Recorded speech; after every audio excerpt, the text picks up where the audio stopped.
My name is Robert Bailey, Jr., age 75. Great.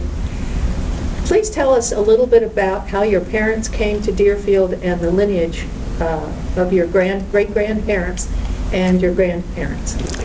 Well, my dad came to Deerfield in 1915. He was 15 years old, so you know he was born in 1900.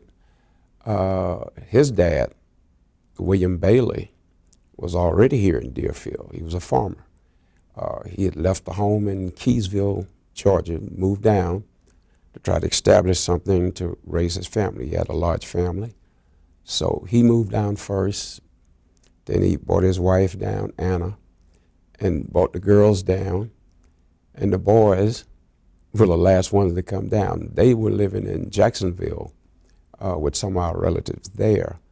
And around 1915, my dad and his brother Clarence, they came to Deerfield, and they were here ever since. Do you remember any stories that they told you about Deerfield and their time growing up here? Well, I can remember my dad. It was a farming town. Deerfield may have had 2 or 3 streets at the time. He would tell me everything else was sand, pad, dirt roads, and things of this nature. 810, I think, was probably the only paved highway going west, and Dixie Highway is the only paved highway going north and south. And Federal Highway, further over, was the only highway going, and in between that, farmhouses, everything west was all farmland. And that's what my folks did, my grandparents did. They were farmers. What did they raise?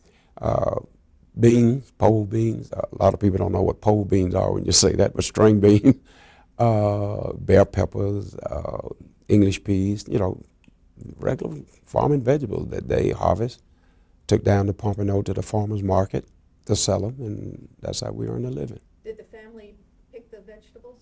The family and anyone else, we can get to go out on the day that we were really harvesting. Dad would load up truckloads of people, take them out there. And yes, I had to work the farm even though I was in school, and the rest of us had to work the farm. What was it like for you to grow up in Deerfield? Well, I didn't realize we were poor until I'd gone to college. Living on a farm and eating the wild, I had everything that a youngster would need, and it was fun growing up here in Deerfield. Met a lot of friends, people I still know today, and family. We have bonded and known each other over the years, and it was great. Great town, great little small town, and we all knew each other, and we took care of each other, and it was that kind of place. But it was great. It was great. What did you do for entertainment? As a youngster, when I was about 15 years old, I played with the Deerfield Beach Cardinals baseball team. I played out there because there was no Little League and things of that nature. And young boys, we would go out on Sundays and watch the older guys play, and they would groom us and bring us in to play baseball on Sunday afternoons after church. Everybody had to go to church, and that was pretty much all day on Sunday. But Sunday afternoon, everybody met at the ballpark and enjoyed the ball games over there. And my dad was the manager of the Cardinals at one time, so helped packing the sodas and the drinks and stuff to take out to the park and the ice, and he would sell it, at the refreshment stand. And I helped with that until I started playing baseball. And my dad was a baseball nut. He loved baseball, and the Dodgers was his favorite team. What was the ball field like? Sandy field. The outfield was cut, weedy. It wasn't like you see the carpet laid fields today. It was rough, but it was a good field, good baseball field, hard infield clay. And a lot of the older guys here in Deerfield, that's what they did. They played baseball. Where was the field? The field was across the railroad track, right behind where the middle school is now.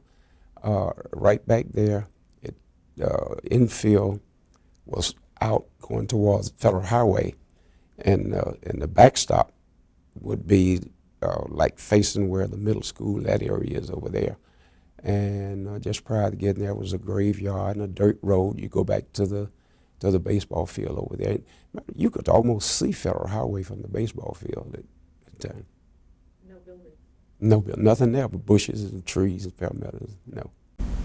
So when you were growing up, your father, I'm assuming at this time, started the area that became the Diamond Club. What was that area before he owned it? Uh, it was a huge building there. It was a rooming house. I know that because right on the side, they had rooms all the way around. Matter of fact, I was born in that building, right there on Dixie Highway. And our rooms were the first, second, and third room.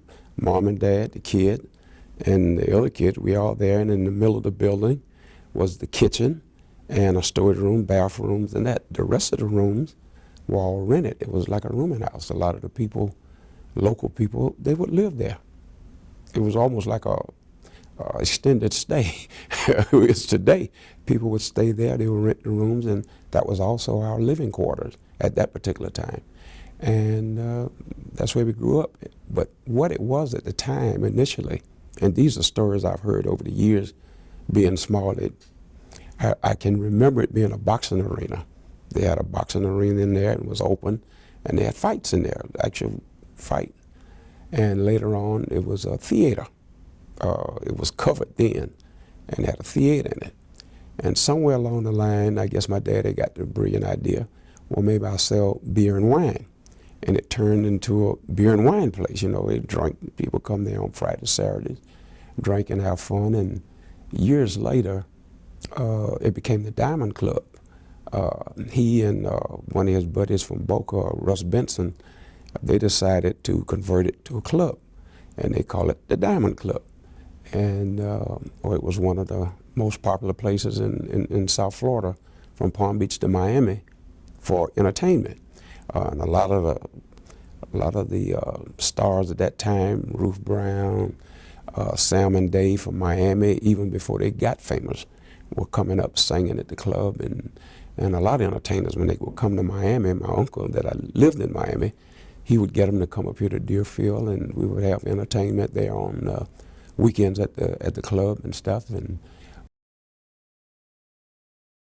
worked at the club. We all cleaned up, stocked liquor and beer and all of this type stuff. We all had a job to do as a family, and because it was a family business, and Dad was still farming, but still had this club going on. So that was nothing for us to learn in the business as we got older, because we knew the working of the business through our growing up. And the club not only served as a place of entertainment, the American Legion Post, 519 Glenn Miller Post, that's where they would have their meetings. They had no other building in Deerfield. They met there. Our building was the hurricane shelter for people in the area, people who didn't have substantial housing. So they had to come there during the hurricanes and bad weather we had. I can remember a terrible flood we had. It had to be in the 50s, because I can remember as a kid, water was all the way up to the front door of the club, and it was on an incline, and people were out there on the Dixie Highway in boats. Cars couldn't go down Dixie Highway, and so the club became a center of refuge for people here in the Deerfield. So it was more than just entertainment. We served a multi-purpose place here in Deerfield. And even with that, my mother became the chief sheriff for the city of Deerfield because of all the prisoners that were in jail. The food was cooked right there at my parents' place. So my mother would cook the food, box it up, and have us take it up to the jail to deliver it to the jail to feed the prisoners that the city of Deerfield had in jail at the time. So we were a multi-purpose center before there was ever a multi-purpose center in Deerfield. Was there a restaurant? Yeah, the restaurant was to the back side part of the club, and that's where Mom cooked, prepared the food for the prisoners and those guys who worked for the city, anyone else who came in to eat their lunch, dinner, and breakfast. She was in there cooking. She cooked 3 meals a day in there. And we served the city of Deerfield 3 times a day, breakfast, lunch, and dinner. And did that for years, Tell us about Willie West and his relationship with the Diamond Club. Oh, Willie West. I know him as Deacon West now. We attend the same church. But back in the day, West was phenomenal. He could play that piano and could make it talk and sing those blues.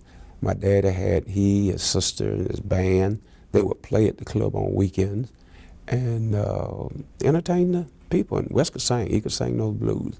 Love to hear him do it. Matter of fact, I used to tease him sometime. I say, Wes, you sing those blues that sound like some of those church songs. We have a great laugh about it, but he was phenomenal. He was great. During this time, tell us about the relationship between the black and the white community in Deerfield. There was no, as a kid, there was no real hostility that I could find in Deerfield, because as a few people sitting right here could tell you, we took care of each other across the track and in the track. I knew the Joneses and everybody else who lived across the track over there. Matter of fact, I used to go over there to their yard to ask them for mango. They had these beautiful mango trees. Go out there and get what you want. Just don't knock down on the tree and leave them. Just get all you want, she would say, Mrs. Jones. And they lived, their homes were right there along Hillsborough when you cross the railroad track right down from the post office. And we got along as black and whites did in those days. There were no real tension that I can find. We all knew each other. We all farmed together. Our kids played together. The only thing they didn't do, they didn't go to school together. Tell us about Braithwaite. Braithwaite Elementary, I only attended 1 year there at Braithwaite. Braithwaite sit in the northwest corner there, here in Deerfield. It was the educational center for this side of Deerfield. You had Deerfield Elementary School on the other side and Braithwaite on this side. And this is where all the black kids attend school. Up until when I got there, it went up to the 7th grade then, I think. And it did, because that was the last grade. And I only went there 1 year. My earliest schooling was done at Del Mar Elementary, just west of Delray. And the reason being, my aunt, Ruth, was a teacher and principal of the school. So I went to school with her out there on the rangeland. And from grades K through 6, I attended school out there with her. 7th grade, I attended Braithwaite Elementary. And after that, I attended Blanchile in Pompano, 8th grade through 12th grade. I was down at Blanchile in Pompano. When you tell us about your time after high school. What happened to you personally? Where did you go to school? Oh, after high school, well, I became a football nut, football junkie. My dad, I said earlier, loved baseball, and the two should never meet between us. Dad wanted me to continue to play baseball, but in the 8th grade, it must be something I heard on the radio or must have seen on early TV. I fell in love with football. It became a challenge to me to see guys get out there and try to outthink someone to get a touchdown. And see, people think football just brute strength going out there and knocking each other. No, it's a very military style, intelligent game. You are out there trying to outthink somebody to get the advantage and to score a touchdown. And that was a challenge to me. I love challenges. And at high school, I fell in love with football. In 8th grade, I started playing football down at Blanchile. And I must have been pretty good at it, because by the time I got 12th grade, I was captain of the football team. And we were very successful, and we had a very good season throughout the year. And after graduating from Blanchile High School in 1959, I ended up at Bethune-Cookman, now University in Daytona Beach, Florida. And I received my BS degree in elementary education there. And later on, I received my master's in reading from Nova University. And then I got my EDS specialist in administration and supervision, also at Nova University. And that's pretty much it. And then I also have other degrees in ministry and what have you. So, tell us about your employment in Broward County. Well, I worked for once I returned back to Deerfield, I worked for the school board of Broward County, teaching. I started teaching at Charles Drew Elementary in Pompano, and later I was at Boca Elementary in Boca Raton, but I was still coaching, refereeing games and stuff in the area. And Bill Weigel, one of the athletic directors here, knew me or heard about me some form or fashion. He came up to the school one day and asked me if I wanted to come to Deerfield to coach.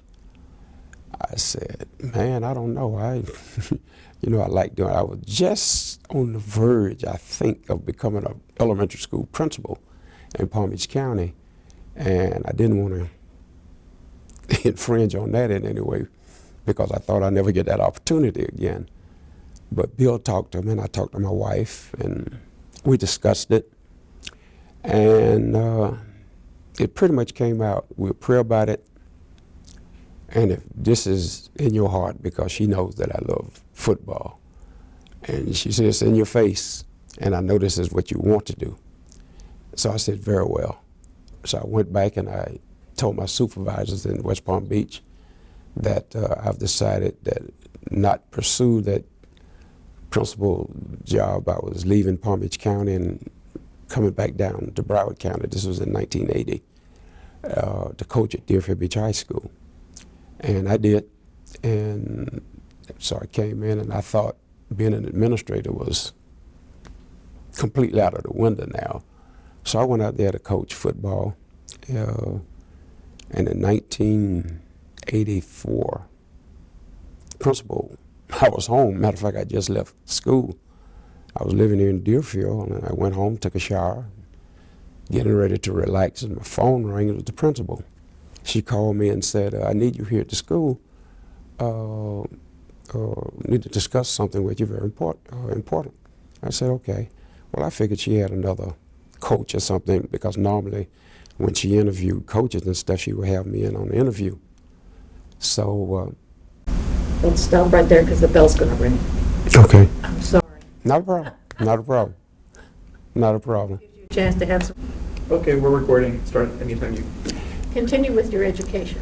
My education, well, I told you about my 3 degrees that I received, and we came back, and the question was, what about how people got along and what Dad asked us to do when we got older. One thing my father always told us as youngsters, it doesn't matter to me what you become, just be the best at whatever you do. Learn to get along with people, learn to give your word is your bond. If you tell a person something, that's exactly what you mean. And that Bailey name will stand out because of that. And he believed that, and my father believed in being independent, self-worth. You grow your own business, you can hire others to work for you if you want.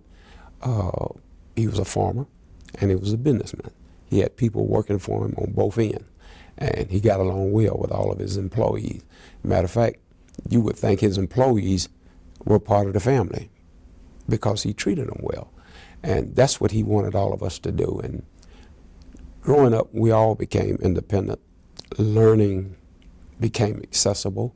And that's one thing my mom stressed, that these boys and girls are going to school. They're not going to quit. They're going to finish high school, and they're going to college. Now, she was determined that that would happen. And when I say determined, every one of us received a college degree. Every one of us went to college. Every one of us never had to worry about how it was going to get paid for. They made certain that those things were done. And if we wasn't on scholarship, things of that nature, our parents took care of it. A little bit about your father and his farming and some of the other sidelines that he did to raise money. Well, you knew that he was a farmer. He had the club. He also had the baseball team that served, and we also made revenue off of that. And any other thing that my daddy could do to be independent and his own boss, he would dip and dab in those things. I can almost guarantee you there are people probably in Deerfield right now They probably owed my dad payback of money or something, because he wouldn't ask you for anything back that he'd given you, even though you say loan. If you did, fine. If you didn't, fine. He was that kind of person. And Tell me about your living off of the land and. that's I told you, when I went to college, I didn't realize we were poor. Till I saw these other kids coming with nice clothes and stuff, and I'm there with jeans and what have you. But my dad farmed, so we ate everything off of the farm. Wild animals, we ate those, the deer, coon, rabbit, bird. We ate the wild. That's what we lived off of. We never had to go to the store to buy food. Didn't own any cows or anything to eat beef and all of that. So if we got beef, that was a real luxury, because that meant Mama went to the store to buy it. Everything else came from the land. We live off the land. Tell me about the dogs. Oh, he was a big time hunter. My dad loved to hunt, and he bred hunting dogs for hunters all over the South. Texas, Georgia, Tennessee, Alabama. I've seen men drive their dogs down in their trucks and cars and bring them to our house and give them to Dad to breed. And they would do a handshake deal and say, Bob, whatever you charge, that's what I pay you. You have this many out of the litter, whatever, you have the pick of the litter and whatever. They would shake hands, and deal was done when the litter was born. That's the way it was. Tell me about the transition between the Diamond Club and Club Bailey, how that came about, and the management transition from your father to the sons. Oh, the management transition was easy. Dad we knew the business because we had been doing it pretty much all our life. And Dad had gotten to the point where he said he didn't want to do this anymore. He built it up for us, and it was time for us to step in and take over. And that's what we did. We stepped in. But our ideas were different from his ideas. Dad had an open door policy. People walk in, and someone might come in on a Friday or Saturday night, half teed off. You know, you might have a rubber tussle or something in there. But my brothers and I were more into disco at the time when we took over in the mid-'70s. And that's what we did. We took the club, changed the name from the Diamond Club to Club Bailey, put the disco light, string, flashing light, floodlights, and disco music all over the place. We hired DJs to come in. We got extra waitress, you know, to work the place, and hired people to clean up, you know, and things of this nature. We kept employment going in Deerfield. And so we did all of those things. But the transition was an easy thing. It was just the idea. My dad had used to the disco thing. And back in the day now, the club did not have air conditioning. The Diamond Club did not have air conditioning. And that was one of the first things we changed, because it would get so smoky in that place, you could hardly breathe. And so first thing we did, we installed big unit air conditioners there to keep the air fresh, clean, and out of the way. And it became a nice atmosphere. And so we were able to charge, at the door for admission and things of that nature. And the charge on the door pretty much paid salaries for people we had working there. And then what we made off the sale, that was profit. And so shared profit. We did those type things. And that was pretty much it. There was no real hassle. Dad loved it because we were in the business. And he got used to the idea of us working and doing our jobs that we had gone to school to be in. When you were growing up, tell us a little bit about the relationship between law and order. Any specifics that you can remember? Any incidences that you can remember? What was going on with the communities? And well, I can name one specific incident.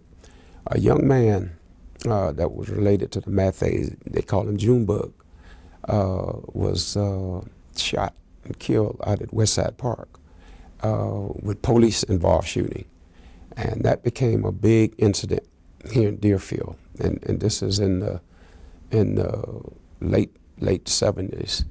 And the mayor I was coaching Little League football. Matter of fact, at the time, we had established the Pacarella football team. And I was at that football practice, and the mayor and the assistant mayor came out and asked me would I participate on the human relation board that they had that they established here in Deerfield to get both sides to come to the table and talk about the issues that were going on in the community to try to work out something to calm the nerves and kind of help keep the peace going. And I agreed, and I worked on the committee with several others. And so we kind of got through that period of time, but that was a real big incident here in Deerfield, one of the largest that I can remember growing up here. You remembered Bob Clark. Tell us any story. Sheriff Clark, I was young, very young, but he wasn't, how can I say this to be politically correct? He wasn't particularly liked in all aspects because he had his way of dealing with law and order that was contrary to what everyone else believed and thought should happen at that time. And it was an era that we got through here in Deerfield, and glad that period is long gone. What about his still? Oh, there were plenty of moonshine stills around here in Deerfield where they had people doing the moonshine still for them, and they would get the profit, you know. Had the people on this side of town making the moonshine for them, and then they would get it and sell it. And was he directly involved in that? You wouldn't see him there every day, but everyone knew what was going on. With the growing up that you've seen and being involved with the school system for so long, Yes. what do you feel has been the biggest difference in the atmosphere and the students themselves between when you first started and what is today? Okay. When I was growing up here in Deerfield, there was no high school in Deerfield. So you imagine this, when you finish school at Braithwaite, if you didn't have transportation to go down to Fort Lauderdale to Dillard or to Pompano to Ely, you go to Delray. A lot of the older kids here in Deerfield went to school in Delray, up to Spady. And if you didn't have transportation, if your parents didn't work there to take you there, there was very little schooling for the kids once they got past 7th grade here. Very little schooling.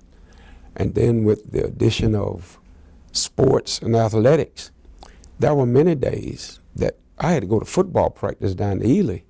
I didn't have a car growing up.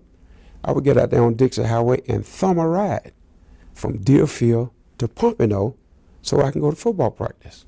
And I wasn't the only one, several of us. Shelton, the Shelton brothers, some of the Portier guys, we all did that. We would get out there on Dixie Highway, thumb a ride to football practice. After practice, come back on Dixie Highway, catch a ride from Pompano back to Deerfield. And we had no problem catching rides because we did that, and the people riding up and down Dixie Highway knew who we were. And so they would pick us up. There was only one time I think I made maybe half a trip to Pompano. It was only one light on Dixie Highway, and that was at a service station. As a matter of fact, it's the same Texaco station that's down there now. That was the only gas station out there.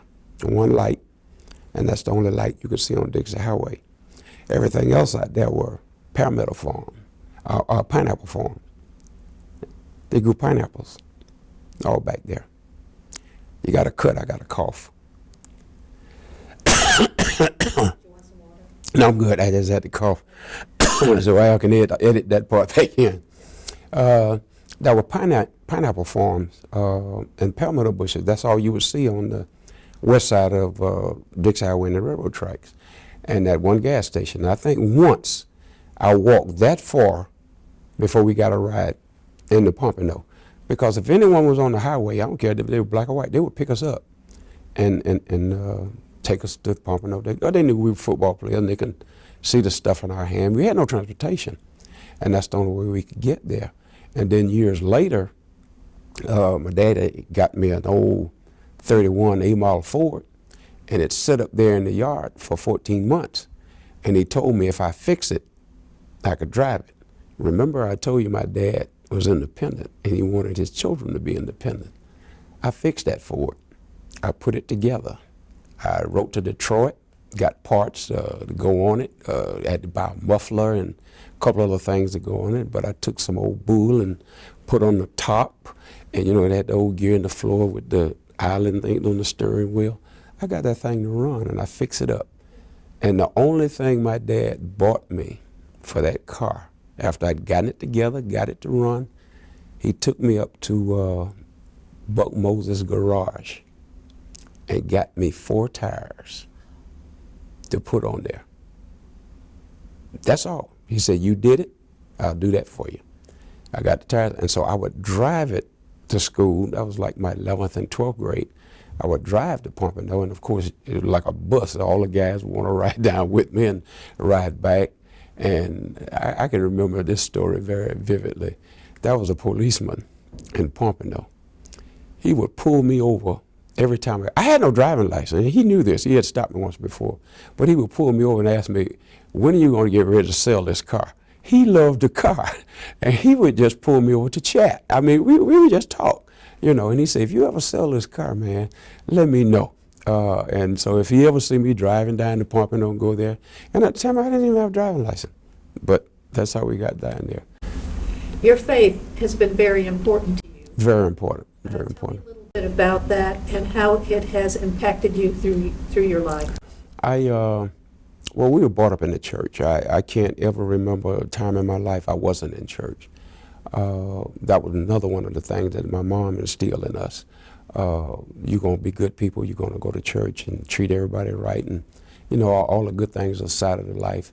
She taught us that. So we were in Sunday school, Red Circle, you name it. We were in church pretty much all day on Sunday when we were young, and it became a part of me. And eventually, I became a deacon in the church.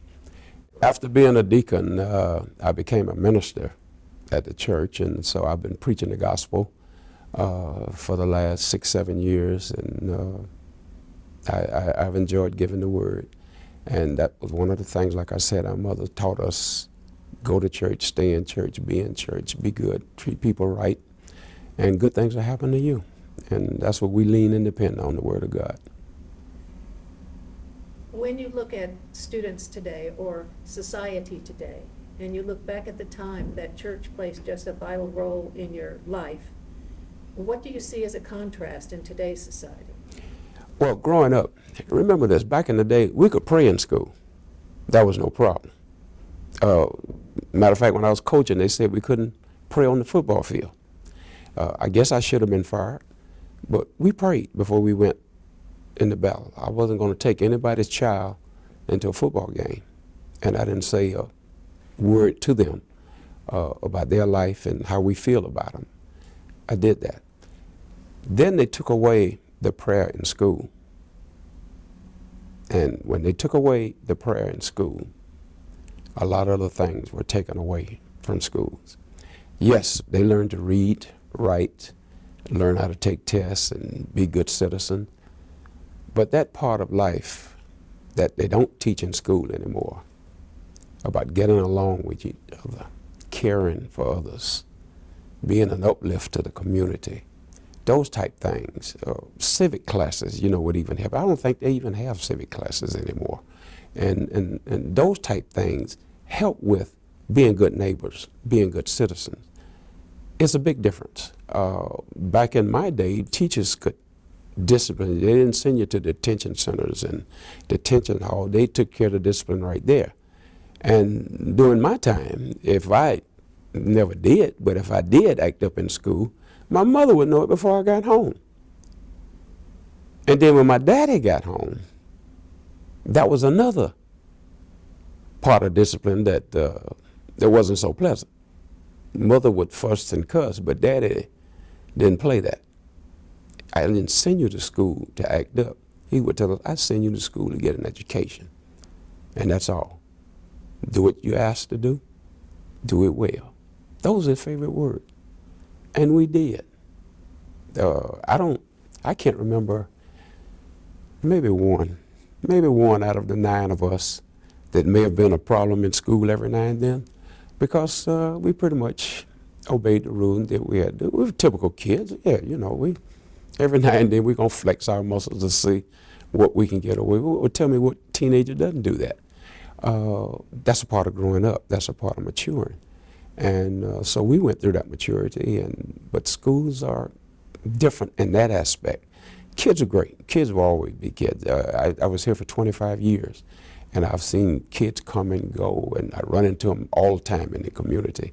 You know, if you hadn't done this and you hadn't done that, they have great stories. Matter of fact, the older they get, the more elaborate these stories become.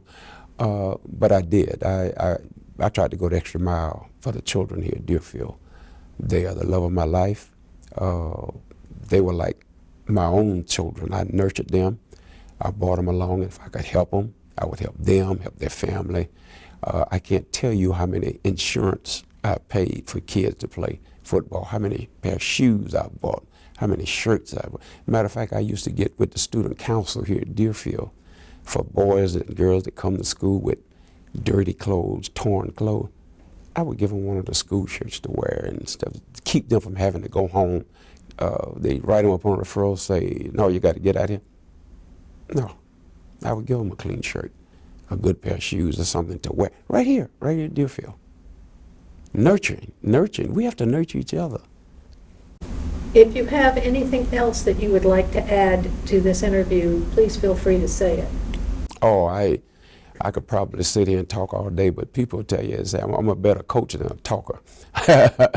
I can get on the board and diagram this and this, how I thank you. But no, it's been an enjoyable ride, and I've enjoyed my life here in Deerfield. I especially enjoyed being here at Deerfield Beach High School. The kids are still great. They're still Deerfield Beach High School students. When I walked in, kids were great. And you saw earlier a couple of kids here that's on the football team now. You know, they wanted to shake my hand because I guess they'd heard about some of the bad things I did here. But it's been great. Thank you so much for joining us. This has been an absolute pleasure. Well, thank you, Sally, and the committee. It's been enjoyable. Thank you. Thank you. All Not right. sure.